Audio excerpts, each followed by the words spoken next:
June 2016, Texas, USA. 18-year-old university student Caitlin Mathis met 29-year-old Charles Bryant. Their age difference was 11 years. The young man had a beautiful athletic figure and tattoos on his body. Charles was smiling and polite. Caitlin liked him immediately. The girl said, "He was a good and successful man. His life seemed to be going well." The man made a good impression. He worked as a bartender at a family restaurant in Grapevine, Texas. Charles and Caitlin often went on dates at Grapevine Lake. But a couple of weeks after they met, Charles's kindness and politeness disappeared somewhere. Caitlin Mathis said, "He began to control me. He always had to know where I was and who I was with. I suspected that Charles was a real narcissist. He wanted me to give him constant attention." The relationship between Charles and Caitlin lasted only 3 months. In September 2016, the girl decided to break up with the man. Charles reacted to this news aggressively. His attitude towards Caitlin deteriorated sharply. The very next day, the man appeared in the dormitory where the student lived. He made a scandal in her room. Caitlin called the police. Charles was forbidden to visit the dormitory and university where the girl studied. But the prohibitions had no effect on the man. It is known that Charles repeatedly tried to meet with Caitlin. The girl did not want to put up with her ex-boyfriend and avoided meeting him. On August 31, 2016, Charles Bryant began stalking Caitlin Mathis. He waited until the girl left her dorm. The man then followed Caitlin. It turned out that that day the girl went to a new job in a restaurant. Caitlin Mathis said, "I got a job as a waitress. It was my first working day at the restaurant. When I saw Charles come in, my heart sank to my stomach. I told him to leave the establishment. He said nothing. It was clear that he was very upset." Caitlin asked her manager not to let Charles Bryant into the restaurant anymore. The manager replied that he could not do this. Caitlin said she would no longer work at the restaurant because she did not feel safe there. "At that moment, I was very scared," the girl said. Caitlin had a good reason. On September 6, 2016, Charles Bryant showed up again at his ex-girlfriend's dorm. The man took with him a bouquet of flowers and a letter written on 2 pages. Charles managed to get past the guards unnoticed and approach Caitlin's room. The man knocked on the door.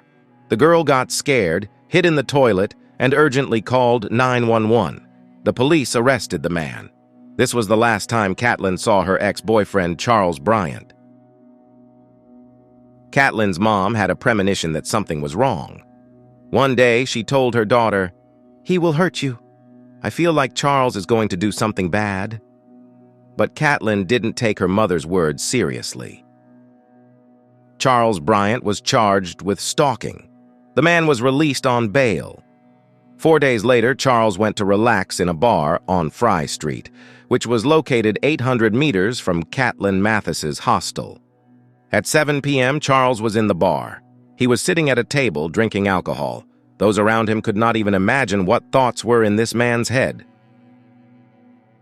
An hour later, 24-year-old Jackie Vandagriff appeared at the bar. The girl was looking for a job. Jackie attended Texas Woman's University in Denton. It was at the bar that she first met Charles Bryant. 45 minutes later, Jackie posted a message on her Twitter. "I'm glad I left Tinder and ended up in a bar." Around 9 p.m., Charles and Jackie left the bar. They decided to go to another cafe, which was located nearby. On the way, they met a group of girls and started talking with them. At 21:45, it started to rain. The girls went to the cafe, and Jackie got into the car with Charles. They drove to a convenience store in Bryant's car. This was the last time Jackie Vandagriff was seen alive. In the early morning of September 14, 2016, a body was discovered in a park near Grapevine Lake. Police and fire engines arrived at the scene. There was a lot of movement and noise. It immediately became clear that they had tried to burn the body. The remains were discovered in a blue pool. The body was so badly damaged that the police were not immediately able to identify the deceased. From the remains, it was impossible to determine either the gender or age of the victim. Only the next day, with the help of fingerprints, were forensic scientists able to identify the deceased. It was 24-year-old Jackie Vandagriff, a student at Texas Woman's University from Denton, who was studying to become a nutrition specialist. On September 14th, Jackie was found dead. The next day, September 15th, a new post appeared on the girl's Twitter. Jackie's account wrote, "I never knew I could feel like this." The police began to suspect that this was a message from a criminal. The officers knew they needed to find the killer as quickly as possible. The detectives were lucky. They quickly tracked down the girl Jackie had met that night. The witness gave the police the business card of sports instructor Charles Bryant. The man became the main suspect in the Vandagriff case, but officers did not find any significant evidence to arrest and charge Charles. Several days passed. Charles Bryant sent his ex-girlfriend Caitlin several emails. He also sent a photo of a tree and wrote, "Under this tree we kissed for the first time." This photo was taken at Grapevine Lake. Charles Bryant was arrested on September 18, 2016. Reason for arrest: violation of a court order against Caitlin. Grapevine detectives hoped they would soon find more evidence linking Charles to Jackie's death. Bryant was brought in for questioning. To the surprise of many, the young man was confident and behaved quite calmly when interrogated by investigators. At first, Charles claimed that he had never met Jackie. But after a while, the man remembered that he had seen this girl in a bar. Police obtained a search warrant for Charles Bryant's home. The detectives got to work and found a lot of evidence. They found a large army knife. Also in Bryant's house was Jackie Vandagriff's purse. Detectives found a stun gun with Jackie's DNA in Charles's car. Security camera information was obtained, and it turned out that Bryant was buying a shovel at 4 o'clock in the morning. This was after Jackie disappeared. Charles's backyard previously had a blue swimming pool that has disappeared. Jim Holland is a senior member of the elite Texas Rangers. Jim specializes in interrogating particularly dangerous criminals. Jim Holland has developed his own technique for interrogating cold-blooded criminals. Holland got Bryant to admit that the man was with Jackie that night. However, Charles denied the information that he killed the girl. The man admitted that he and Jackie had consensual sex. Charles claimed that after sex, Jackie accidentally died. After 6 hours of questioning, Charles Bryant was charged with the murder of Jackie Vandagriff. Holland suggested that Charles was very angry with his ex-girlfriend Caitlin and thus decided to take revenge on her. Jim Holland said, "I think Jackie was in the wrong place at the wrong time. She looked too much like his ex-girlfriend. Caitlin Mathis is just lucky to be alive." During his 26-year law enforcement career, Jim Holland has investigated hundreds of crimes. The Jackie Vandagriff case caught his attention for several reasons. Aside from being a particularly gruesome burning crime, the Vandagriff case was fairly simple and ill-conceived. Holland stated that Jackie was the serial killer's first victim. Evidence was found that the perpetrator tried to bury Jackie in the backyard of his house, but then he changed his mind and decided to take the body to the lake and burn it.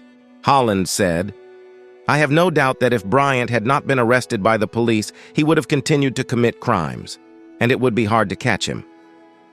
The prosecutor agreed with Jim Holland's opinion.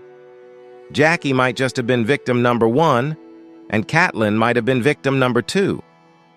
Luckily, Jackie escaped one horror. Forensic experts found that the girl did not have sex before her death. There was not a single piece of evidence that there was close contact between Charles and Jackie. Caitlin Mathis was in a state of shock for a long time after learning what her ex-boyfriend had done.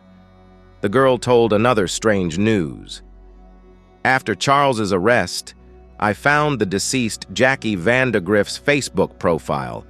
I froze in horror when I learned that this girl was on my friends list." Caitlin says this friendship began after Jackie died. The girl is sure that Charles Bryant did it. Caitlin was very scared. 1.5 years have passed since the arrest of Charles Bryant. In April 2018, the man appeared in court. Charles was found guilty of murder and sentenced to life imprisonment. Under Texas law, Bryant is eligible for parole after 30 years. Caitlin Mathis says she still constantly looks over her shoulder and worries. The girl said, "I'm afraid that when Charles gets out of prison, he will find me and do something bad to me. I'm afraid that he will harm my loved ones. This is my biggest fear." Caitlin Mathis suffered for a long time and blamed herself for not being able to warn Jackie about Bryant's terrible behavior. But it was already too late. Mathis shared her story with others. She spoke candidly about her troubled relationship with Charles to warn others from such situations. Friend Jackie Vandagriff remembers her as a good student, kind and trusting girl. "Jackie was the smartest girl I knew." Thank you for watching. Subscribe to the channel.